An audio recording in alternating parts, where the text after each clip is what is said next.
भैया जी कहीं मैं आपका एक बार फिर स्वागत है। बातचीत के इस सिलसिले को एक बार फिर से शुरू करने के लिए मैं हाजिर हूं, लेकिन मैं आज की बातचीत शुरू करूं उससे पहले समाजवादी चेतना के कैसे अग्रिम पुरुष कह सकते हैं और उनको कह सकते हैं कि जिन्होंने तमाम सारे नामों से उन्हें सुशोभित किया, धरती पुत्र से लेकर तमाम समाजवादी चेतना के प्रतीक पुरुष हों, चाहे वो झंडा लेने वाले हों या उठा के चलने वाले हों, उसके अपार्ट इसके सिर्फ एक बात और कह सकते हैं कि राजनीति में उन्होंने कई चीज़ें, कई मुकाम हासिल किए, वो सबको सामने विदित हैं। लेकिन एक बहुत महत्वपूर्ण चीज़ है मुलायम सिंह जी के बारे में कि उनको कहा जाता है कि ज़मीन से वो इतने जुड़े हुए शख्स कि जिन्होंने गांव का चाहे प्रधान हो उसके नाम से बुलाना, और चाहे कोई शहर, बड़े शहर में कोई भी बैठा हुआ, कॉस्मोपॉलिटन शहर में बैठा हुआ कोई व्यक्ति, उसको उसी एक दृष्टि से देखकर सामने लाना, ये उनकी सबसे बड़ी खूबी। लेकिन आज उनका देहांत हुआ, उसमें तमाम सारे लोगों ने उनको अपने श्रद्धा सुमन अर्पित किए। पहले उस पर एक नजर डालेंगे, फिर मुद्दे पर लौटेंगे और मेहमानों से आपका तारुफ कराएंगे।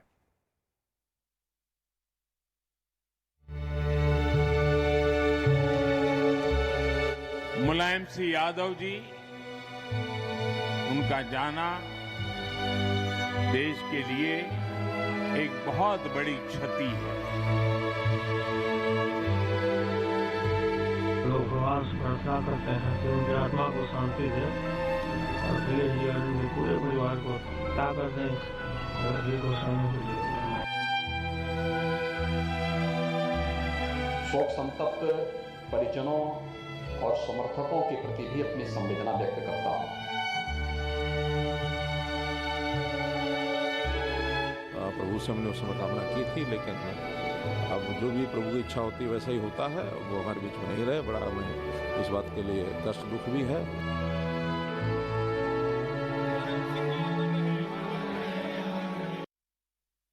भैया जी कहीं मैं तमाम सारे लोगों, दर्शकों और तमाम सारे मेहमान जो हमारे स्टूडियो में मौजूद हैं और वो सारे लोग जो प्रोग्राम से जुड़े हैं, श्रद्धा सुमन अर्पित करते हैं और मुद्दे की तरफ लौटते हैं। और जो आज का बातचीत है उस सिलसिले से आपको जोड़ते हैं। इससे पहले मेहमानों जो हमारे साथ स्टूडियो में मौजूद है, मैं उनसे आपका तारुफ करा दें। डॉक्टर अजय उपाध्याय जी कांग्रेस का पक्ष रखने के लिए मौजूद हैं, बहुत बहुत शुक्रिया, thank you so much. Anila ji BJP का पक्ष रखने के लिए मौजूद हैं, बहुत बहुत शुक्रिया, थैंक यू सो मच। हमारे साथ शांतनु गुप्ता जी राजनीतिक विश्लेषक के तौर पे बहुत दिनों बाद आए हैं, बहुत बहुत शुक्रिया, थैंक यू सो मच।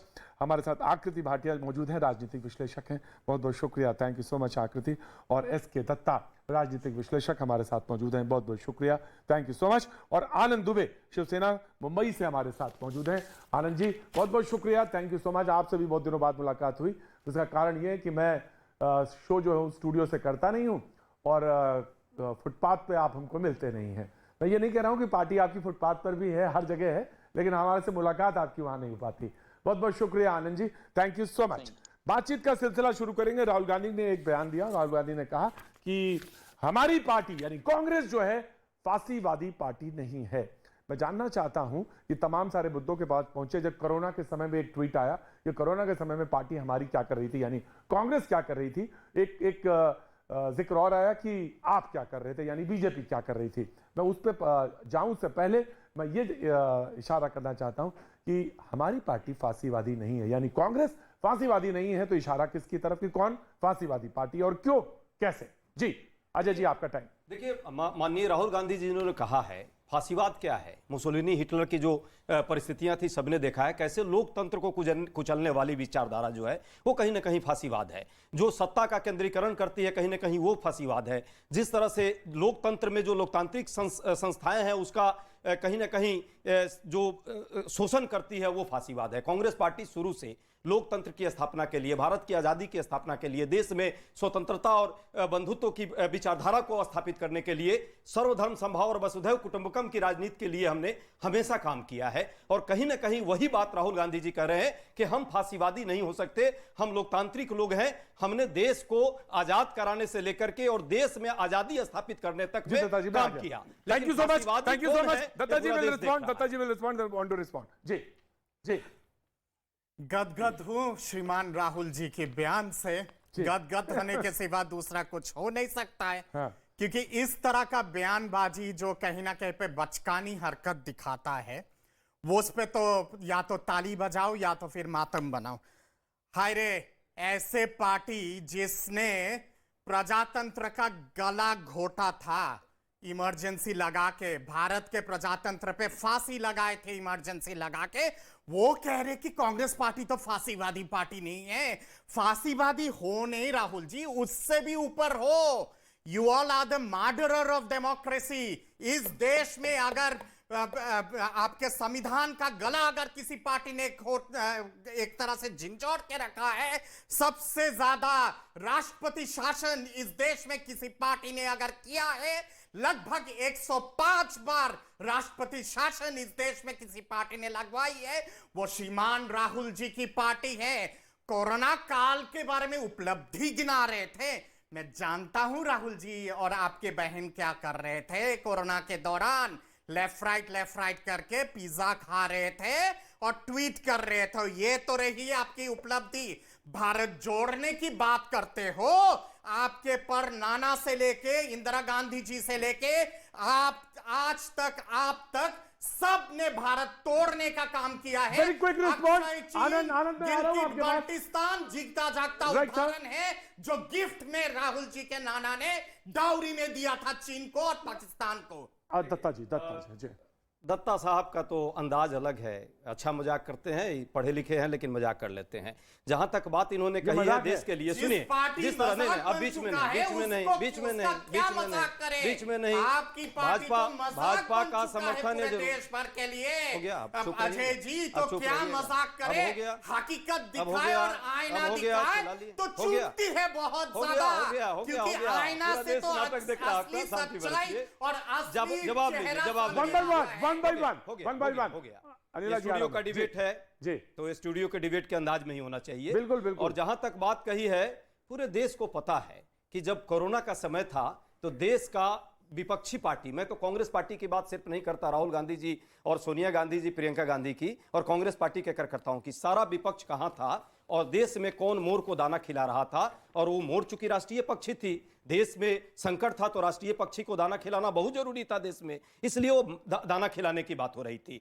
जहां तक बात इन्होंने कही है नेहरू गांधी जी परिवार की, अरे भैया नेहरू गांधी परिवार के प्रति जितना पेट में दर्द हो, पूरा देश जानता है कि आप लोग आरएसएस के वंशज हो। दत्ता जी लेट हिम रिप्लाई। सिर्फ कहीं ना कहीं हिंसा और नफरत के दौर पे ले जाना चाहते हो।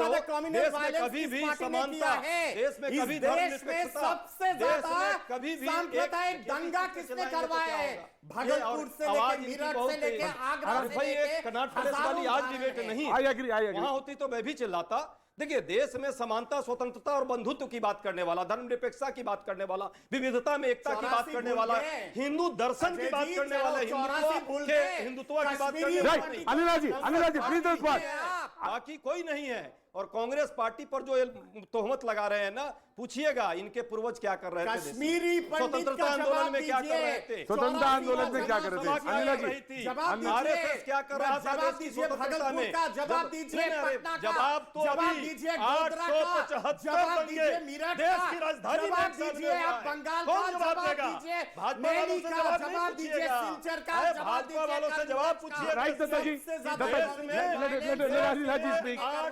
875 दंगे जो सच्चाई है जी Dutta ji, very good, parliament के पटल पर रखा गया। Right sir. अनिला जी देश की आजादी।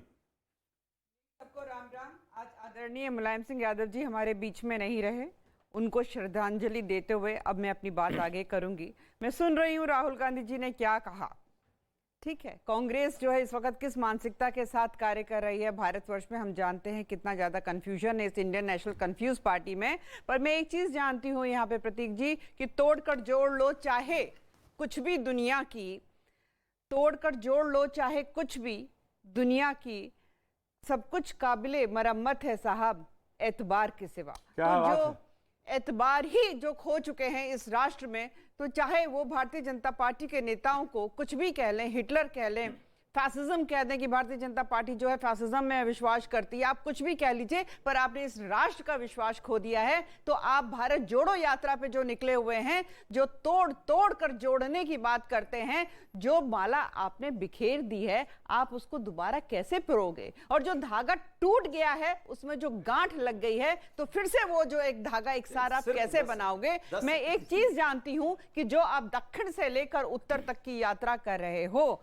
वहां आपने उत्तर प्रदेश के साथ किस प्रकार का व्यवहार कर रहे हैं साहब आप? ये वही प्रदेश है, मैं उत्तर प्रदेश से आती हूँ इसलिए मुझको लगता है मुझे हमेशा अपनी बात में उत्तर प्रदेश रखना होता है। ये वही उत्तर प्रदेश है जिसने आपके परिवार वालों को प्रधानमंत्री बनने में सहायता करी, परंतु उत्तर प्रदेश के साथ कितना सौतेला व्यवहार किया जा रहा है। राहुल जी को मैं केवल ये कहना चाहूंगी कि पानी में भीगकर कोई हीरो नहीं हो जाता, 4 कदम चलने से कोई शीरो नहीं हो जाते। तो शीरोज और हीरोज का जो यात्रा कर रहे हैं, 35 किलोमीटर देश के भाजपा के नेता है, होने वाला है। भारतीय जनता पार्टी का नाम मैं मानता हूं भारत जलाओ पार्टी। भारत जलाओ पार्टी यदि 35 किलोमीटर की यात्रा करती देश में नफरत मिटाने के लिए, द्वेष खत्म करने के लिए, हिंसा जिस तरह देश में बढ़ रही है उसको कम करने के लिए एक अपील तक प्रधानमंत्री नहीं कर पाते, और ये लोग लंबी लंबी बात कर रहे हैं। पश्चिम बंगाल में क्या फूल बरस रहे हैं? राहुल गांधी जी कम से कम जा रहे हैं ना, लोगों के बीच जा रहे हैं, तो इतने पेट में दर्द क्यों हो रहा है? वो सवाल नहीं, उन्होंने एक सवाल पूछा आपको, आखिर जी एक सवाल पूछा, अनिला जी सवाल पूछ रही कुछ। कोई जगह नहीं होती, परंतु पश्चिमी बंगाल में क्या हो रहा है उसका उत्तर दे दें। नहीं, हम तो पूरे देश के लोगों को कह रहे हैं जहां हिंसा हो रही है, जहां नफरत फैल रहा है, जहां द्वेष है, हम सबको कहते हैं मिटाएंगे, और भाजपा के लोग क्या तिरंगे से प्यार नहीं करते? पता है आरएसएस नहीं करती, आप तो करते हैं तिरंगे से प्यार, क्यों नहीं आ पाते? हम तो तिरंगा लेकर आगे चल रहे हैं देश के लिए, देश के हित में, देश के को एकता और सूत्र में पिरो। शांतनु तिरंगा लेकर चल रहे हैं, आप तिरंगा लेकर आगे क्यों नहीं आते? शांतनु गुप्ता।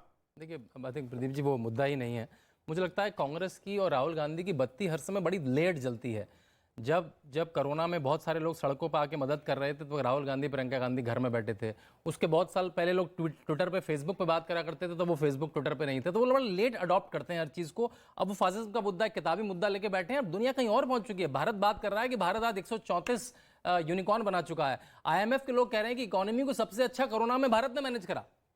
नोबल लॉरियट आके कह रहे हैं कि इतनी अच्छी इकोनॉमी, इतनी बड़ी इकोनॉमीज में केवल एक ही इकोनॉमी है जो ग्रोथ कर रही है। बात वो हो रही है, WHO कह रहा है, 70 देश कह रहे हैं कि अगर आप हमें कोविड का टीका ना देते तो हम कोविड से बाहर नहीं निकल पाते। तो डिबेट कहीं और पहुंच चुकी है। भारत कितने टीके लगा चुका है। अब हमें तो ये भी नहीं पता कि राहुल गांधी ने वो टीका कब लगाया, आज तक उनका फोटो नहीं आया। वो जूते बांधने का, फीते बांधने का, तस्मों का फोटो तो आया है, लेकिन उन्होंने खुद टीका लगाया। क्या पता वो संक्रमण तो नहीं फैला रहे हैं जो थर्ड वेव कहीं ना ले आए वो। तो डिबेट कहीं और पहुंच चुकी है। राहुल गांधी अब तो चलना शुरू करें, अब तो बाहर निकले। आपको पता है जो ट्विटर पे आए तो उनका हैंडल था ऑफिस ऑफ आरजी।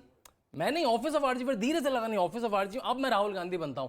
तो मेरे ख्याल से वो जब देश 10 साल आगे निकल जाता है तो राहुल गांधी सड़क से बाहर निकलते हैं।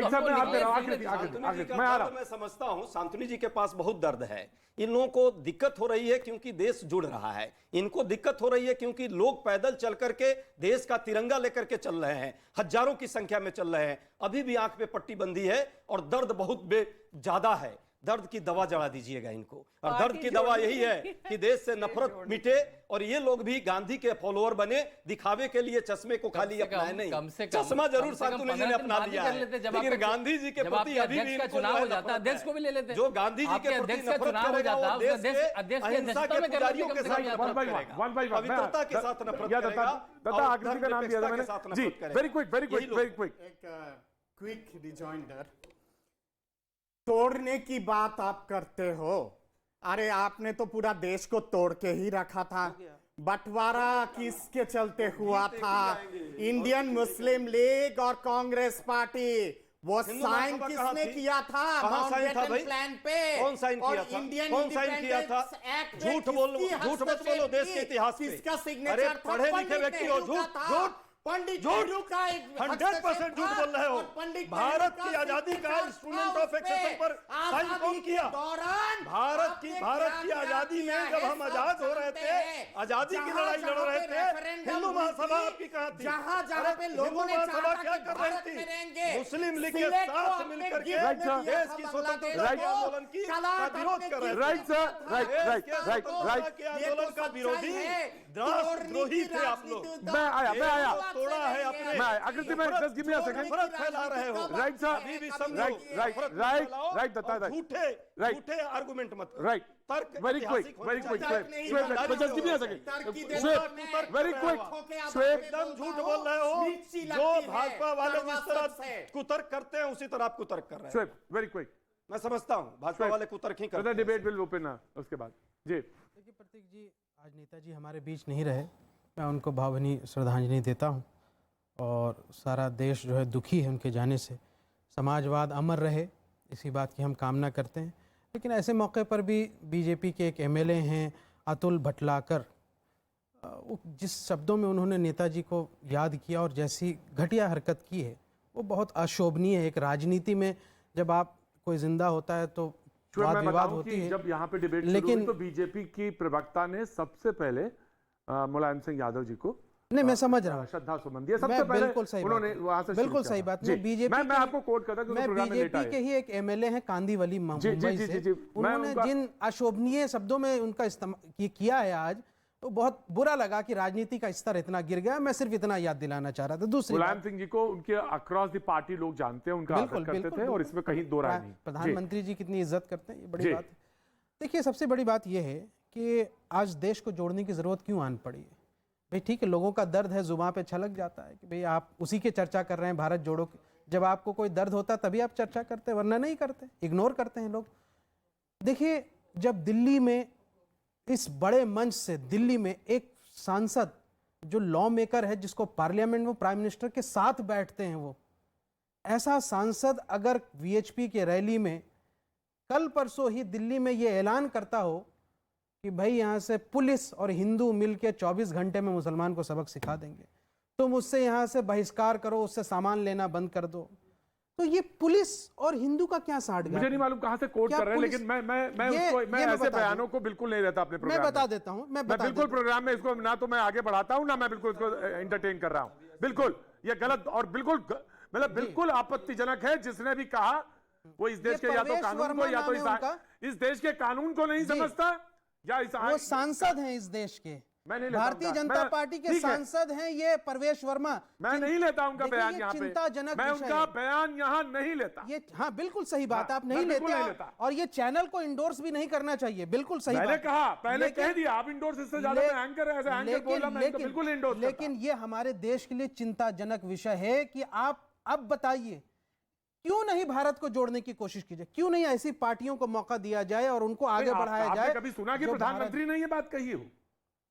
देश का लॉ मेकर कह रहा है सर, यही तो चिंता की बात है कि प्रधानमंत्री जी कुछ कह नहीं रहे हैं, ऐसे लोगों के खिलाफ उनका वक्तव्य नहीं आ रहा है, उनको स्कोल्ड नहीं कर रहे हैं, उनको सबक नहीं सिखाया जा रहा, उनको कोई डिसिप्लिनरी शो कॉज नोटिस नहीं दिया। यही चिंता का विषय है कि क्या मुसलमान इतना गया गुजरा हो गया। मतलब ये मैं आपको ले गया, मैंने छेद नारा खोखला होगा, सबका विश्वास सिर्फ नारे में रह जाएगा, या आप ऐसे नेताओं पर भी एक्शन लेंगे? प्राइम मिनिस्टर हैं वो देश के, वो हमारे भी प्रधानमंत्री है। आप पुलिस को और हिंदू को एक साथ जोड़ देते हैं, क्या पुलिस मुसलमानों की नहीं है? उन्होंने तो सबका साथ सबका विश्वास, तो ये सिर्फ नारा हो गया ना सर, जो खुलेआम नरसंहार की धमकी दे रहा है दिल्ली में कल परसों यहाँ से, आप उसके खिलाफ कुछ नहीं बोलते, तो ये चिंता का विषय है समाज के लिए। अल्पसंख्यक समाज क्या करेगा फिर? ज्यादा चिंता मत करिए, ब्लड प्रेशर हाई हो जाएगा, डायबिटीज हो जाएगी।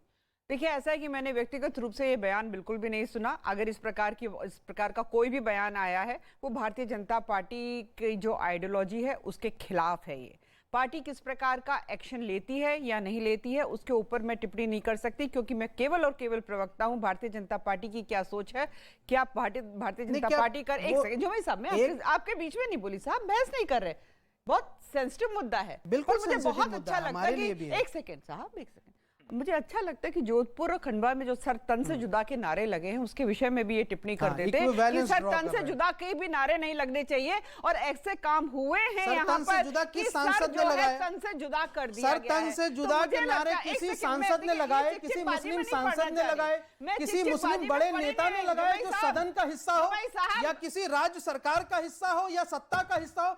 एक सत्ताधारी दल जिसके सामने पावर है, ताकत है, प्रधानमंत्री उनके दल से हैं, वो जब नरसंहार की धमकी देता है तो ये चिंता का विषय है साहब, इस बात को समझिए आप। क्लैरिफिकेशन इनका शांतनु आएंगे कोई पार्टी का, जैसे मैंने कह दिया साफ शब्दों में बिल्कुल बोल दिया, मैंने सुना नहीं है, परंतु इस प्रकार का कोई बयान आया है तो भारतीय जनता पार्टी, अगर वो कह रही है तो मैंने भी नहीं सुना, मैंने उसको क्लियर कर दिया। गुप्ता जी, शांतनु, पूरे देश के वो कुछ सांसदों के उदाहरण मांग रहे थे, तो हमारे पास ही संबल है, वहां के समाजवादी पार्टी के सांसद है, उनके आप बयान बर्ग साहब के, वो कहते हैं कि औरतों को पहनना ही, उनका मन हो ना मन हो, उनको बुर्का पहनना ही चाहिए। वो तालिबान का समर्थन करते हैं, वो तालिबान का समर्थन करते हैं। सुनिए तो, वो तालिबान, सुनिए तो, तालिबान सुनिए तो, यहाँ पे आतंकवाद मत फैलाइए। देखिए आप शाहीन बाग में फैलाइए, यहाँ मत फैलाइए। फिर वो कहते हैं कि तालिबान का समर्थन करते हैं। तालिबान ने जो अफगानिस्तान पर कब्जा किया वो बिल्कुल जायज है। वो सांसद कहते हैं समाजवादी पार्टी के, तब आपके मुंह में दही जम जाता है। फिर मैं बताता हूँ, फिर मैं हैदराबाद लिए चलता हूँ, मैं आपको फिर हैदराबाद लिए चलता हूँ। अगर मैं आपको हैदराबाद ले गया तो आपके पास मुंह छुपाने के लिए टोपी भी नहीं बचेगी।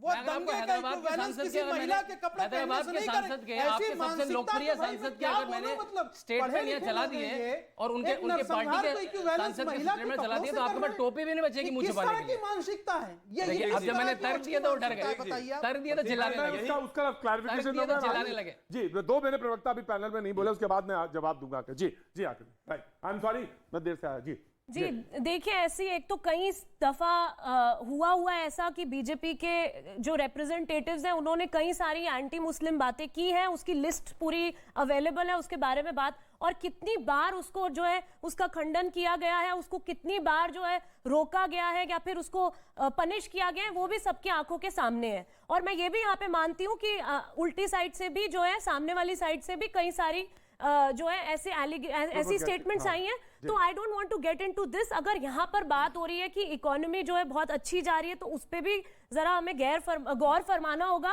कि देखिए, अगर इस वक्त खुद आरएसएस के चीफ ये बता रहे हैं कि ऑल टाइम हाई यहाँ पर अभी पावर्टी और अभी जो समस्या चल रही है गैर बराबरी की, और उसमें समस्या चल रहा है महंगाई की, तो ये सारे मुद्दे मुझे सुनने में आए भारत जोड़ो यात्रा में भी। तो उसमें क्या तोड़फाड़ की बात हो रही है वो भी मुझे नहीं दिख रहा है।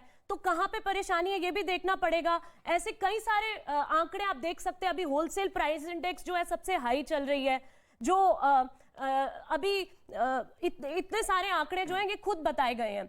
और ये जो हिंदू मुस्लिम की बात है, इसमें आई थिंक ये सबको पता है। अभी बात चल रही थी इंडिपेंडेंस और फ्रीडम स्ट्रगल की, तो डिवाइड एंड रूल की जो स्ट्रैटेजी है जो खुद ब्रिटिश ने अप्लाई की थी हमारे भारत में, वो कौन उसको बहुत अच्छे से चलाकर शासन करना चाह रहा है वो भी मुझे लगता है बहुत स्पष्ट तरीके से नजर आ रहा है। जब आपको ये जो प्रवेश वर्मा जी की स्टेटमेंट है, ये आइसोलेटेड स्टेटमेंट नहीं है।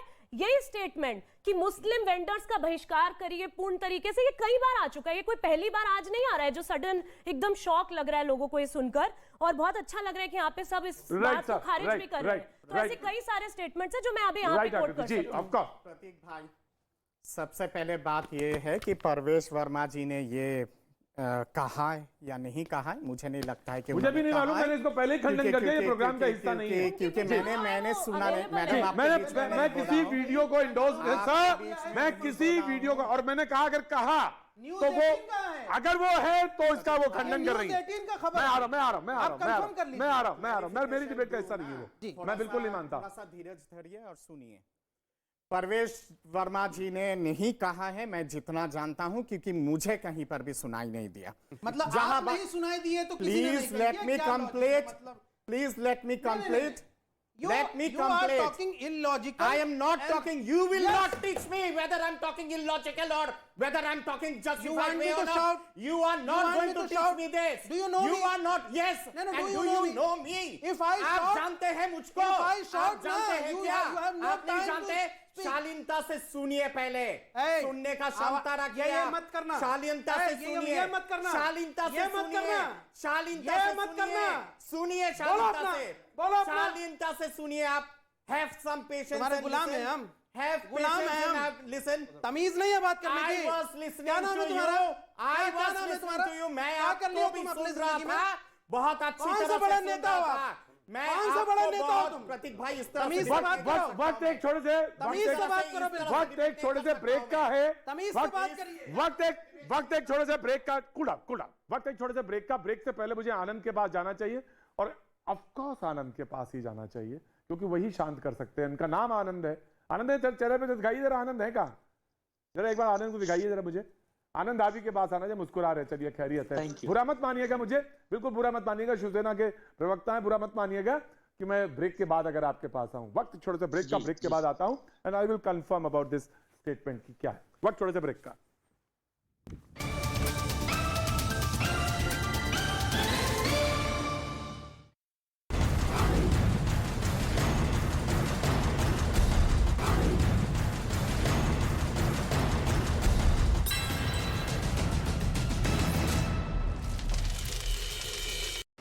के फिरोजाबाद में पुलिस ने 2 साल बाद लड़की का कंकाल निकाला। प्रेमी पर हत्या कर फरार होने का आरोप। 21 नवंबर 2020 से लापता थी लड़की। महाराष्ट्र के नासिक में हुए हादसे के मामले में बड़ी कार्रवाई। पुलिस ने आरोपी ट्रक ड्राइवर को किया गिरफ्तार। सूरत से कोयला लेकर जाते समय हुआ हादसा। बिहार के रोहतास में बवाल के मामले में बड़ी कार्रवाई हुई है। पुलिस ने 3 आरोपियों को गिरफ्तार किया। प्रतिमा विसर्जन के दौरान हुआ था पथराव। बिहार के बेगूसराय में लोगों ने लड़के को बुरी तरह से पीटा। यात्री का मोबाइल चुराने के आरोप में पिटाई। मौका पाकर फरार हुआ लड़का। छत्तीसगढ़ के भिलाई में बच्चा चोरी के शक में एक बुजुर्ग के साथ मारपीट। भीड़ में मौजूद लोगों ने बुजुर्ग को पीटा। मारपीट का वीडियो सोशल मीडिया पर वायरल। महाराष्ट्र के गढ़चिरौली में सुरक्षा बलों को मिली बड़ी कामयाबी। 10 लाख रुपए के 2 इनामी नक्सली गिरफ्तार। हत्या और अपहरण समेत कई मामलों में आरोपी हैं दोनों। छत्तीसगढ़ के धमतेरी में हाथियों से दहशत है। हाथी के हमले में बुजुर्ग शख्स की मौत हो गई। मवेशी खरीद कर गांव लौट रहा था बुजुर्ग। वन विभाग ने परिजनों को दी सहायता राशि। छत्तीसगढ़ के कोरबा से हैरान करने वाला वीडियो सामने आया है। एक घर में अजगर घुसने से हड़कंप मच गया, जिसके बाद स्नेक कैचर मौके पर पहुंचा और अजगर का रेस्क्यू किया गया। केरल के कोचीन में 5वीं चैंपियन बोट लीग का आयोजन किया गया। 9 स्नेक बोट के साथ रेस का शुभारंभ किया गया। सांस्कृतिक कार्यक्रमों का भी आयोजन किया गया। ईरान हिजाब विवाद पर चिली के सेंटियागो में प्रदर्शन। चिली में रहने वाले ईरान के लोगों ने किया प्रदर्शन। चिली यूनिवर्सिटी के सामने महिलाओं ने बाल काटकर विरोध जताया। यूक्रेन पर रूस के हमले लगातार जारी है। ज़पोरिजिया में रूसी सेना ने मिसाइल से किया हमला। कई लोग लापता। यूक्रेन की सेना लगातार रूस को दे रही है जवाब। रूसी सेना का K-52 हेलीकॉप्टर मार गिराने का दावा। यूक्रेन की सेना ने जारी किया वीडियो। राजस्थान के सवाई माधोपुर में बारिश से लोगों का जनजीवन अस्त व्यस्त। नाले पर बना पुल सैलाब में डूब गया, जिसकी वजह से दोनों तरफ के लोग फंस गए। राजस्थान के कोटा में बारिश के बाद बैराज के 8 गेट खोले गए। निचले इलाकों में भरा पानी। प्रशासन ने कई इलाकों में जारी किया अलर्ट। उत्तर प्रदेश के बलरामपुर में राप्ती नदी का जलस्तर बढ़ने से बढ़ी लोगों की मुश्किलें। कई इलाके पानी में डूबे। एसडीआरएफ की टीम ने लोगों का रेस्क्यू किया। उत्तर प्रदेश के श्रावस्ती में बारिश के बाद आई बाढ़ से मची तबाही। ताप्ती नदी का जलस्तर बढ़ने से कई इलाके डूबे। मध्य प्रदेश के श्योपुर में बस चालक की बड़ी लापरवाही सामने आई। उफनते नाले को पार करते समय यात्रियों से भरी बस पलटी। स्थानीय लोगों की मदद से बस में फंसे यात्रियों को रेस्क्यू किया गया। राजस्थान के करौली में आफत की बारिश ने कई इलाकों को डुबो दिया। वहां पर कुछ इलाकों में इतना पानी भर गया कि वो डूबने की कगार पर आ गए। मध्य प्रदेश के मुरैना में लगातार बारिश से लोग परेशान। बारिश का पानी कई घरों में घुसा। लगातार बारिश से कारोबारी और किसानों को नुकसान हुआ है। उत्तर प्रदेश के बहराइच में आई बाढ़ से 30 गांव में भरा पानी। बाढ़ में फंसे ग्रामीणों को बचाने के लिए एनडीआरएफ की टीम बुलाई गई। बीएसएफ के जवान भी बचाव और राहत के काम में जुटे। उत्तर प्रदेश के गोरखपुर में राप्ती नदी में आया उफान। नदी के आसपास के इलाकों में बाढ़ का खतरा। कई गांव में घुसा बाढ़ का पानी। उत्तर प्रदेश के मथुरा में भारी बारिश के बाद बढ़ी परेशानी। शहर में जगह जगह भरा पानी। कई इलाके पानी में डूब गए। हरियाणा के गुरुग्राम में भारी बारिश से बड़ी मुश्किलें। कई जगह पानी भरने से लोग परेशान। सड़कें पानी में डूबने से रफ्तार पर ब्रेक। दिल्ली में लगातार हो रही बारिश से बड़ी ठंड। दिल्ली के कई इलाकों में सड़क पर भरा पानी। बारिश की वजह से लोगों की बढ़ी परेशानी। मौसम विभाग ने जारी किया बारिश का ऑरेंज अलर्ट। दिल्ली में आज दिन भर हो सकती हल्की बारिश। उत्तर प्रदेश, उत्तराखंड, राजस्थान, गुजरात में भी बारिश की चेतावनी जारी। उत्तराखंड में भारी बारिश से बढ़ रही मुश्किलें। चंपावत में बारिश की वजह से सड़क पर आया मलबा। टनकपुर पिथौरागढ़ सड़क हुई बंद। उत्तराखंड में लापता पर्वतारोहियों के रेस्क्यू ऑपरेशन पर मौसम की मार। बारिश के कारण बेस कैंप से शव लाने में हो रही परेशानी। बर्फीले तूफान में लापता हो गए थे 29 पर्वतारोही। 2 की तलाश जारी। राजस्थान के पाली में दर्दनाक हादसा। आकाशीय बिजली गिरने से 3 महिलाओं की मौत, जबकि 5 लोग हुए घायल। महाराष्ट्र के नासिक में सिलेंडर से भरा ट्रक पलटा। ट्रक में आग लगने के बाद कई सिलेंडरों में हुआ ब्लास्ट। फायर ब्रिगेड ने मुश्किल से पाया आग पर काबू। राजस्थान के जोधपुर से दिल दिला देने वाला एक वीडियो सामने आया है। वहां पर एक घर में गैस सिलेंडर में अचानक धमाका हुआ। इस घटना में 4 लोगों की दर्दनाक मौत हो गई, जबकि 16 लोग घायल हो गए। उत्तर प्रदेश के रायबरेली में चलती मोटरसाइकिल में लगी आग। बीच सड़क पर मोटरसाइकिल में आग लगने से लोगों में फैली दहशत। दिल्ली के बवाना में शोरूम के बाहर फायरिंग, रंगदारी के लिए डराने के मकसद से फायरिंग, सीसीटीवी में रिकॉर्ड हुई तस्वीरें। उत्तर प्रदेश के हरदोई से हैरान कर देने वाला एक वीडियो सामने आया है। यहां पर एक आदमी पानी की टंकी पर चढ़ गया, कड़ी मशक्कत के बाद उसे उतारा गया। उत्तर प्रदेश के झांसी में मोबाइल टावर पर चढ़े आदमी को नीचे उतारा गया। पुलिस पर शिकायत नहीं सुनने का आरोप, पुलिस ने आरोपों को नकारा। उत्तर प्रदेश के मऊ में अवैध निर्माण पर बड़ी कार्रवाई। सरकारी जमीन पर अवैध रूप से बने मकानों पर प्रशासन ने चलाया बुलडोजर। प्रशासन का दावा, आरोपियों को पहले भी दिया गया था नोटिस। बिहार के नालंदा में हाईवे पर स्पीड ब्रेकर बनाने की मांग, नाराज लोगों ने सड़क पर किया जोरदार हंगामा। लोगों ने गाड़ियों में तोड़फोड़ की। मध्य प्रदेश के सागर में ट्रैक्टर ड्राइवर की पिटाई, स्कूटर को टक्कर लगने से नाराज महिला ने पीटा, सोशल मीडिया पर वीडियो वायरल। उत्तर प्रदेश के बहराइच में करंट लगने से 6 लोगों की मौत। बराफात के जुलूस के दौरान हादसा, हाई टेंशन लाइन की चपेट में आए झंडे का पाइप। जम्मू कश्मीर पुलिस को मिली बड़ी कामयाबी। कठुआ में जैश का मॉड्यूल ध्वस्त, पकड़े गए आतंकी से पूछताछ के बाद 3 स्टिकी बम और 3 आईईडी बरामद। गुजरात के नवसारी में कांग्रेस विधायक अनंत पटेल पर जानलेवा हमला, नाराज कांग्रेस कार्यकर्ताओं ने सड़क जाम करके प्रदर्शन किया। गुस्साए लोगों ने पुलिस की गाड़ी पर पथराव किया। प्रधानमंत्री नरेंद्र मोदी आज से गुजरात दौरे पर हैं। गुजरात दौरे पर प्रधानमंत्री नरेंद्र मोदी कई सौगात देने वाले हैं। गुजरात में 14,500 करोड़ रुपए से अधिक लागत की परियोजनाओं का लोकार्पण और शिलान्यास करेंगे। प्रधानमंत्री नरेंद्र मोदी सबसे पहले मोढेरा को सोलर पावर से चलने वाला पहला गांव घोषित करेंगे। साथ ही पीएम मोदी 3,900 करोड़ से ज्यादा के प्रोजेक्ट्स का उद्घाटन और नींव रखेंगे। शाम में प्रधानमंत्री नरेंद्र मोदी माधेश्वर माता मंदिर और सूर्य मंदिर भी जाएंगे। गृह मंत्री अमित शाह के असम दौरे का दूसरा दिन आज। अमित शाह करीब 11 बजे गुवाहाटी में नॉर्थ ईस्टर्न काउंसिल के प्लानरी सेशन में। यूपी के पूर्व मुख्यमंत्री मुलायम सिंह यादव का निधन, कल सैफई में होगा अंतिम संस्कार। सीएम योगी ने दी श्रद्धांजलि, प्रधानमंत्री मोदी ने जताया दुख। गुजरात दौरे के दूसरे दिन प्रधानमंत्री मोदी ने राज्य को दिए कई तोहफे, भरूच में कई परियोजनाओं का किया उद्घाटन। क्रीमिया ब्रिज पर हमले के बाद रूस ने यूक्रेन पर बरपाया कहर, कीव समेत कई शहरों में मिसाइल से हमला, सुरक्षित बंकर में भेजे गए राष्ट्रपति जेलेंस्की।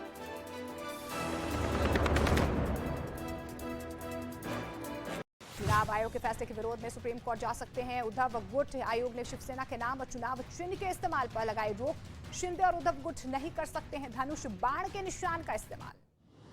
आंध्र प्रदेश के हैदराबाद में सोने की तस्करी के आरोप में 3 महिला यात्री गिरफ्तार। आरोपियों के पास से 1,72,00,000 रुपए की कीमत का सोना बरामद।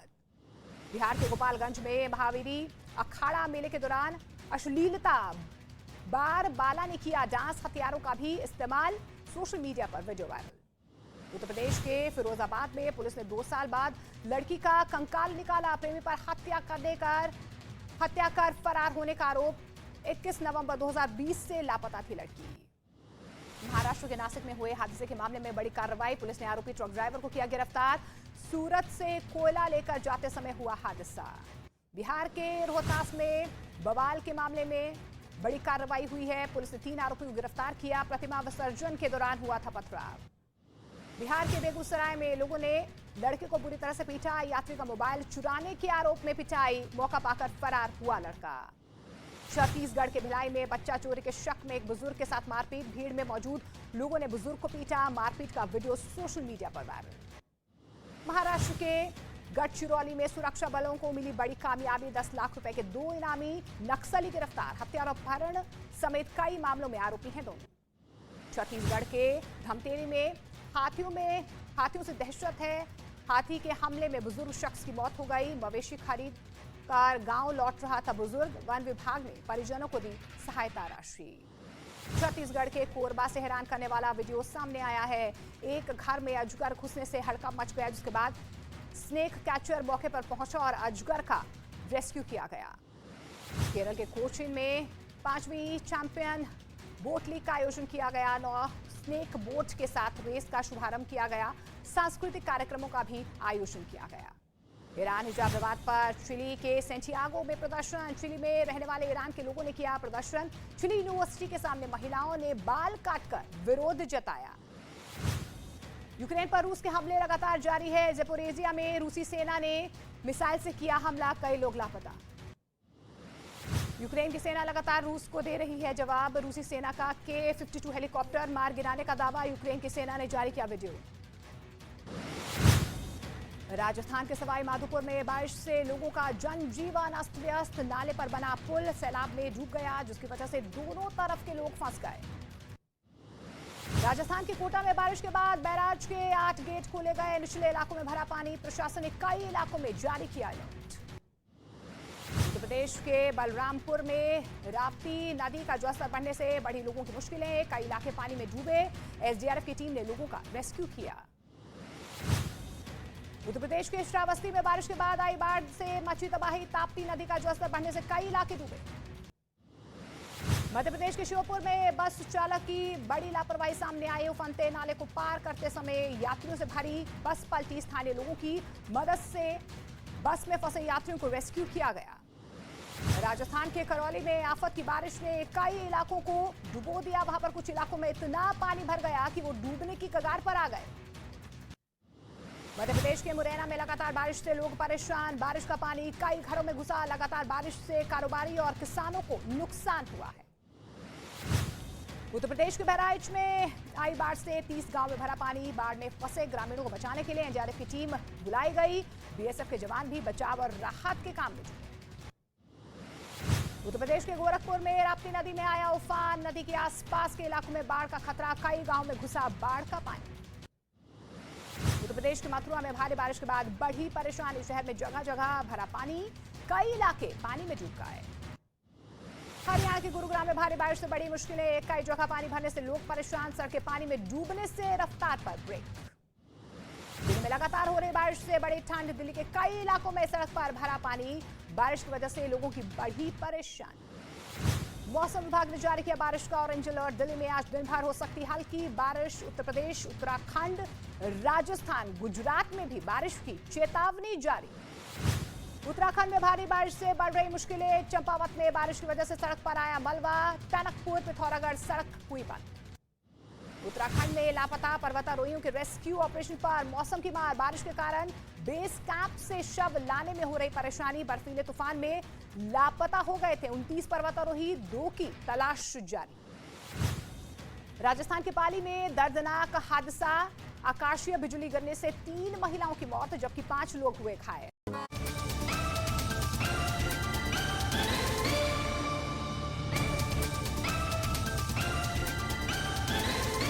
भैया जी कहने में आपका एक बार फिर स्वागत है। बातचीत के सिलसिले को जोड़ने के लिए एक बार फिर से मैं हाजिर हूं और तमाम सारे जो मेहमान हमारे साथ मौजूद हैं मुंबई में, जो हमारे साथ हमारे मेहमान जुड़े हुए हैं, उन सब का बहुत बहुत स्वागत है। ब्रेक पे जब मैं गया तो मैंने कहा कि मैं इस खबर को कंफर्म करूंगा, खबर को कंफर्म करके मैं आपके पास आऊंगा। ये खबर है, वो विवादित बयान उन्होंने दिया। पश्चिम दिल्ली से बीजेपी लोकसभा सांसद प्रवेश साहिब सिंह वर्मा ने एक विवादित बयान दिया। उन्होंने हाल में मनीष नामक एक युवक की हत्या का जिक्र कर कहा, उन्होंने कहा कि उसको जिहादी तत्वों ने मारा। मैं तो पहली बात तो ये कहूंगा कि अगर जिस तरह की हत्या होती है उस पर तुरंत लॉ एंड ऑर्डर को सक्रिय होना चाहिए और उस पर तुरंत फौरी तौर से कार्रवाई होकर उसको निपटाना चाहिए। ऑफ कोर्स ये कहीं भी थोड़ा सा भी स्पेस नहीं मिलना चाहिए जहां पे ऐसी बातें कही जा सके। और दूसरी बात, मैंने कहा कि इस बयान का कहीं कोई जगह नहीं है, सोसाइटी में भी नहीं, और किसी भी लोकतंत्र या डेमोक्रेसी में जिसमें आप बिलीव करते हैं वहां पे कहीं कोई जरा सी भी गुंजाइश नहीं है। मैं इसको यहीं पे छोड़ता हूं क्योंकि मेरे डिबेट का हिस्सा नहीं है। मैं किसी को भी, मैंने बोल दिया, इसके बाद खत्म है बात, किसी को भी इस पे कहीं कोई जरा सी भी राजनीति करने का, डिबेट का हिस्सा बनने का कहीं कोई जिक्र नहीं। कोई किसी का बाइकॉट करे, ये बिल्कुल गलत बात है, चाहे वो मुसलमान हो चाहे हिंदू। आप किसी का बाइकॉट करके सोसाइटी में नहीं रह सकते और ये बिल्कुल गलत चीज है कहीं डिवाइड करना। लास्ट चीज मैं ये कहना चाहता हूं, लेकिन हाँ, अगर आपका बहुत मन है और आपको नींद नहीं आ रही है तो यकीन मानिए इस चैनल देखते रहिए, कुछ देर बाद आपको डिबेट ये मिलेगी जिस पे आप उसका हिस्सा बन सकते हैं। मैं आगे बढ़ता हूं, मैंने बिल्कुल इसको क्लियर कट कह दिया कि अगर इस पे बहुत विस्तार से जाना है तो ऑफकोर्स डिबेट देखिए, लेकिन मैं ये कहता हूं कि मेरी डिबेट का ये हिस्सा नहीं कि कोई किसी से कहे कि मुसलमानों के हाथ से सामान मत खरीदिए। मैं बिल्कुल विरोध हूं, सख्त विरोधी हूं, क्योंकि अगर आप ब्रिज बनाना चाहते हैं, समाज में सौहार्द पैदा करना चाहते हैं, तो सख्त कार्रवाई करिए, लॉ एंड ऑर्डर को बहुत मजबूत करिए, और किसी ने किसी की हत्या करने का किसी को अधिकार नहीं है, और उस पर सख्त से सख्त कार्रवाई करिए। जी दत्ता जी, मैंने उनको भी नहीं दिया, आपको भी नहीं दूंगा, और मैं सीधे आनंद के बाद जाना चाहूंगा। मुंबई में मौजूद है, बहुत देर से धैर्यपूर्वक बैठे हैं। जब डिबेट शुरू हुई आनंद, तो दत्ता जी ने एक बात कही, और उन्होंने कहा कि मुंबई में कोरोना के समय में सबसे ज्यादा मौतें हुई, तो वहां का क्यों नहीं जिक्र किया जब तमाम सारी चीजों का जिक्र हो रहा था? तो जब कोरोना के मैनेजमेंट की बात हो रही थी, देश जोड़ो देश तोड़ो की जब राजनीति पे बात हो रही है, तो इस चीज का जिक्र क्यों नहीं हुआ जब वहां का मैनेजमेंट, मुंबई का मैनेजमेंट फेल था? जी प्रतीक जी, आपको और आपके सभी दर्शकों को मेरा नमस्कार। आपने मुंबई की बात करके बहुत ही अच्छा काम किया। मैं उसी मुंबई से और महाराष्ट्र से आता हूं जिसकी तारीफ स्वयं प्रधानमंत्री जी ने की थी, WHO ने की थी, सुप्रीम कोर्ट ने की थी। हमारे जो आपके साथ पैनलिस्ट वहाँ दिल्ली में बैठे हैं, इनसे पूछिए क्या उस समय ये सब न्यूज, अखबार, टेलीविजन के माध्यम से मुंबई और महाराष्ट्र को नहीं देख रहे थे? मुंबई में एक जगह है धारावी, जो इतनी घनी आबादी वाला स्लम एरिया है। आनंद, ये कहा गया कि अफवाह फैलाई गई, और अफवाह आपके तरफ से भी उस पर कहीं कोई कार्रवाई नहीं हुई, जिससे तमाम सारे लोगों को परेशानी हुई, लोग इकट्ठा हुए और स्प्रेड हुआ कोरोना। देखिए प्रतीक भाई, ऐसा है कि आप जानते हैं कि हमारे समाज में असामाजिक तत्व भी जगह जगह होते हैं। किसी ने कोई खबर फैला दी, लोग वहां इकट्ठा हुए, लेकिन आप देखिए उसके बाद क्या हुआ। उसके बाद शासन प्रशासन ने तुरंत कार्रवाई करते हुए माहौल को अपने काबू में ले लिया, अपने नियंत्रण में ले लिया। मैं मुद्दे पर आता हूं।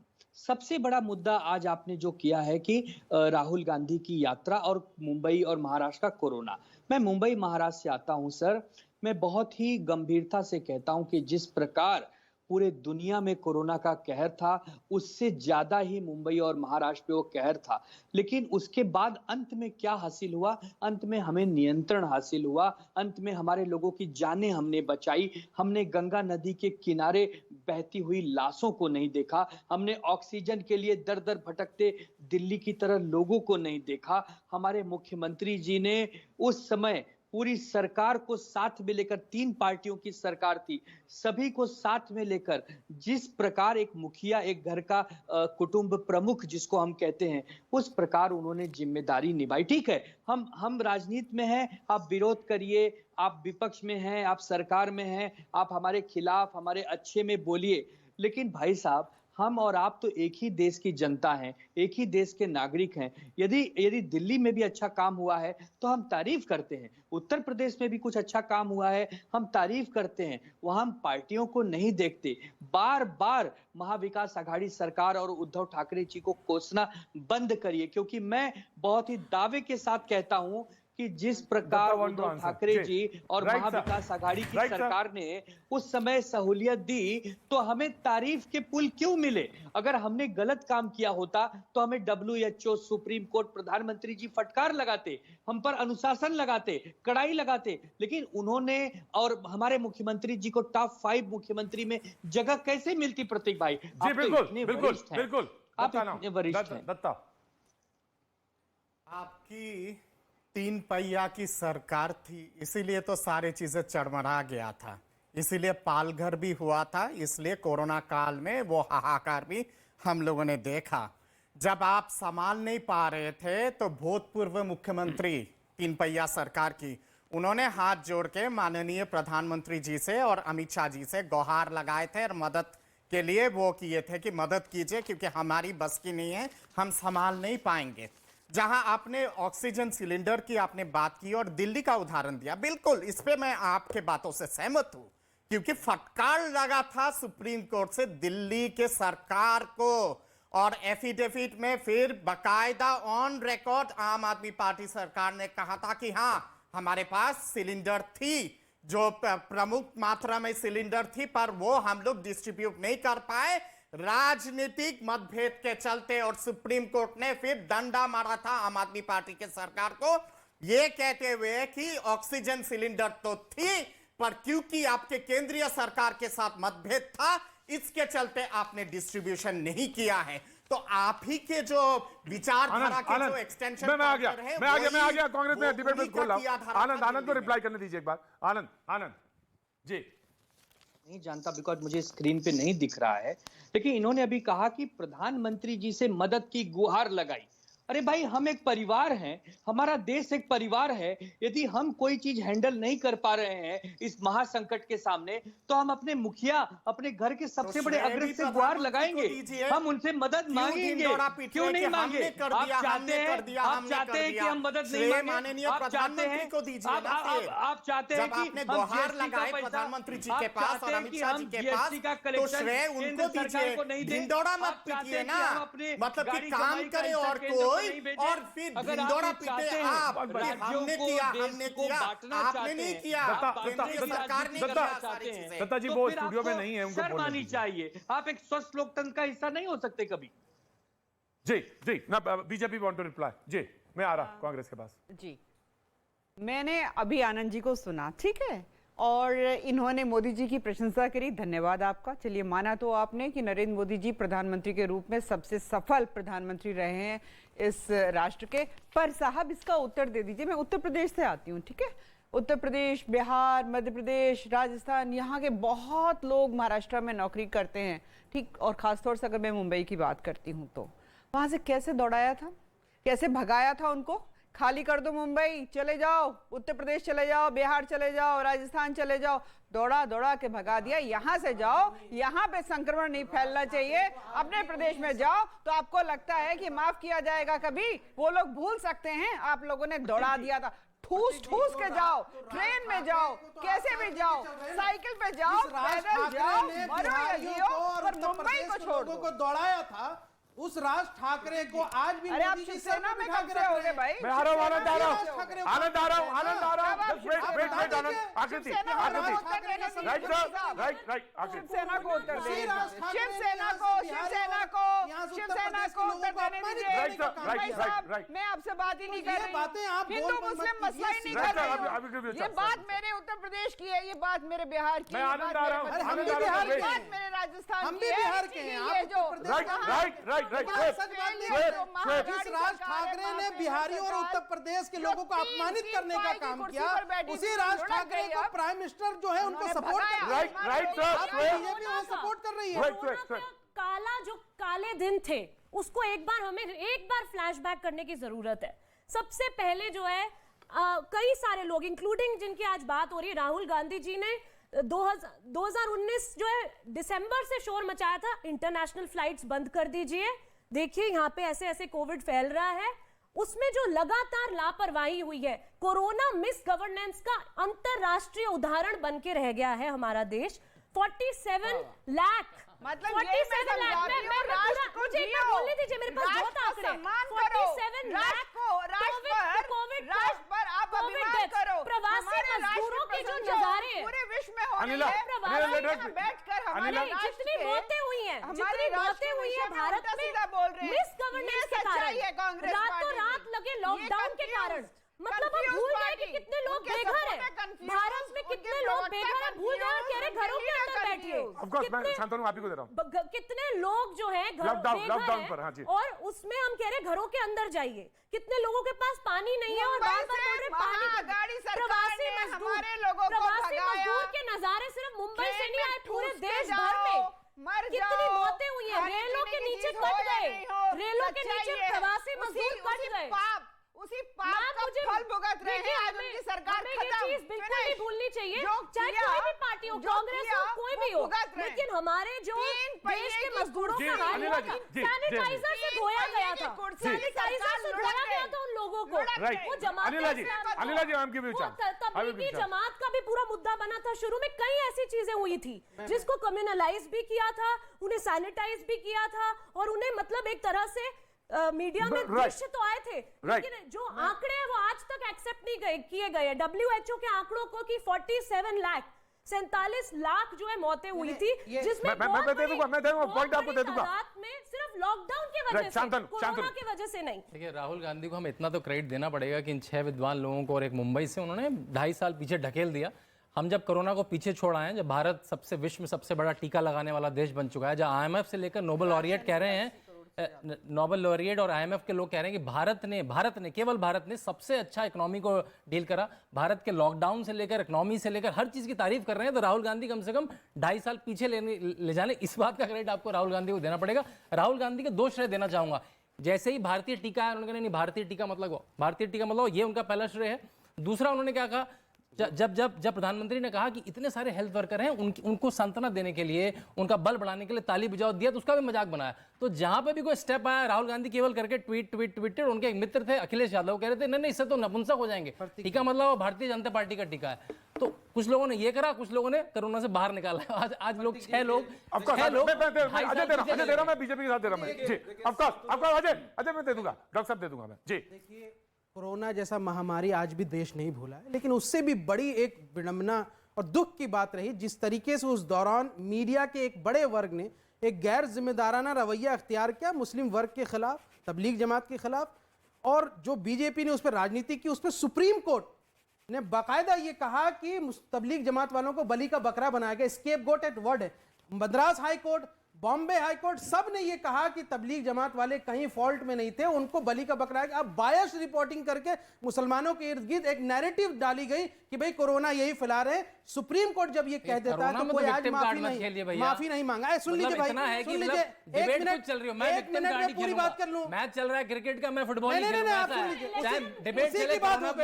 उसी की राहुल गांधी उसी की बात होगी, लेकिन ये बात सच थी। मुझे इकोनॉमी नहीं पता, मुझे टीके नहीं पता, मुझे कुछ नहीं पता, मुझे आता है विक्टिम कार्ड। आप कोई भी डिबेट करेंगे, मैं ले आऊंगा विक्टिम कार्ड। भाई डिबेट तो सुनिए क्या है डॉक्टर साहब, डिबेट का विषय तो सुनिए। हर समय विक्टिम कार्ड नहीं खेला जाता है। अब विक्टिम कार्ड खेल के राहुल गांधी सड़कों पे पहुंच गए। तो ये माफी। दूसरी बात, राहुल गांधी जी की आप सुन लीजिए बात। देखिए, राहुल गांधी जी टॉपिक पे आए, सच्चे आदमी हैं। ठीक है, आज के राजनीतिक परिदृश्य में उनको बहुत ज्यादा लच्छेदार भाषा। ये बात सही है कि उन्होंने मीडिया को अगर कहा, अगर उन्होंने मीडिया के कान पकड़े और खींचे, तो खींचने का हक तो इनको है ना। बिल्कुल हक, ऑफ कोर्स।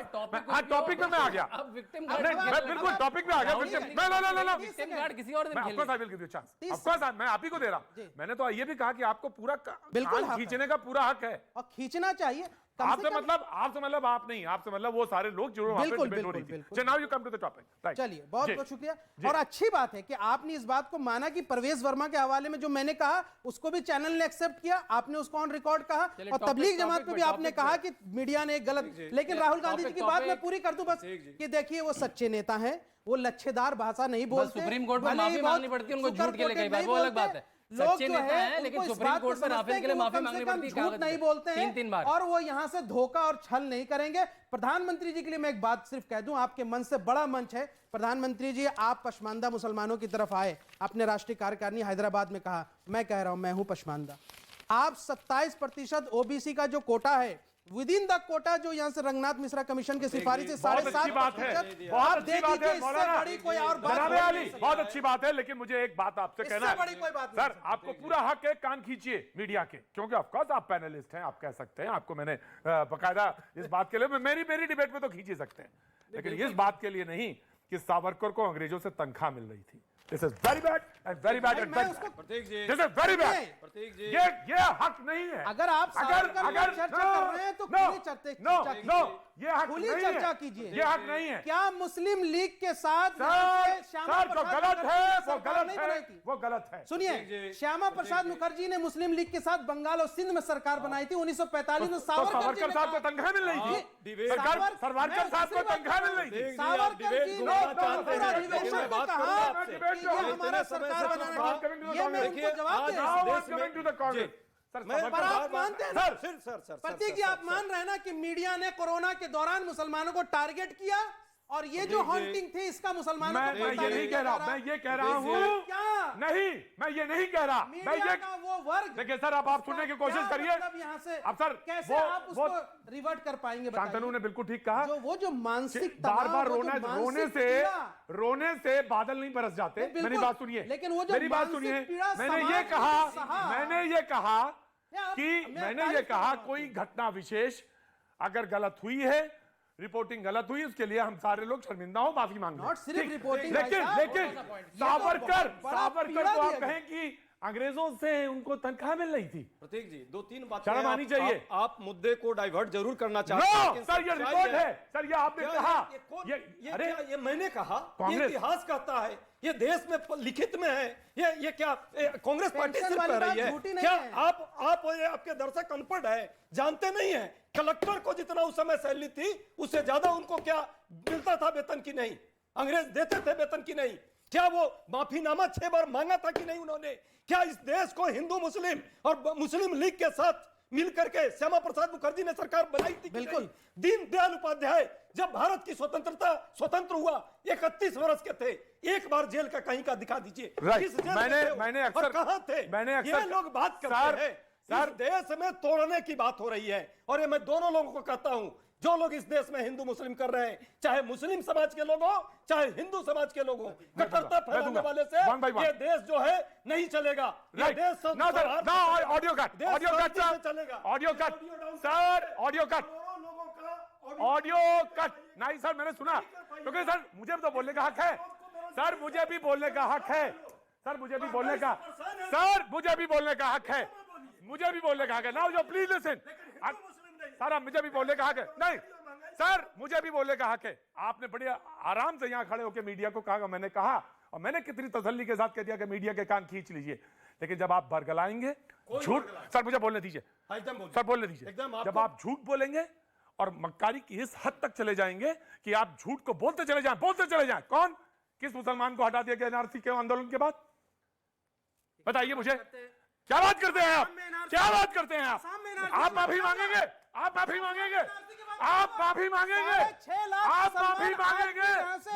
पैनल में ट्रिब्यूनल आप माफी मांगेंगे? कांग्रेस माफी मांगेगी? कांग्रेस ने इतना बड़ा आंदोलन चलाया, बार-बार कांग्रेस ने कभी आंदोलन नहीं चलाया। भेज दिया कांग्रेस ने कभी आंदोलन ऐसा नहीं चलाया। आप खड़े थे, एकदम झूठ। कांग्रेस पार्टी इसी तरह के तुष्टीकरण के विरोध में है, इसी कट्टरता के विरोध में है, यही दत्ता जी, देश में शांति और Dutta ji,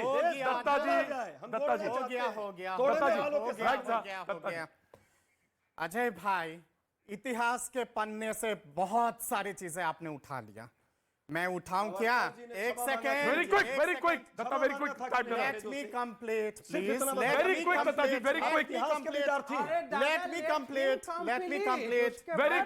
very quick Datta ji, very quick. बहुत सारी बातें आपने उठाया, तो फिर मैं कुछ बातें उठा दूं और उस पर बहुत ज्यादा प्रॉब्लम होगा आपको। Very quick.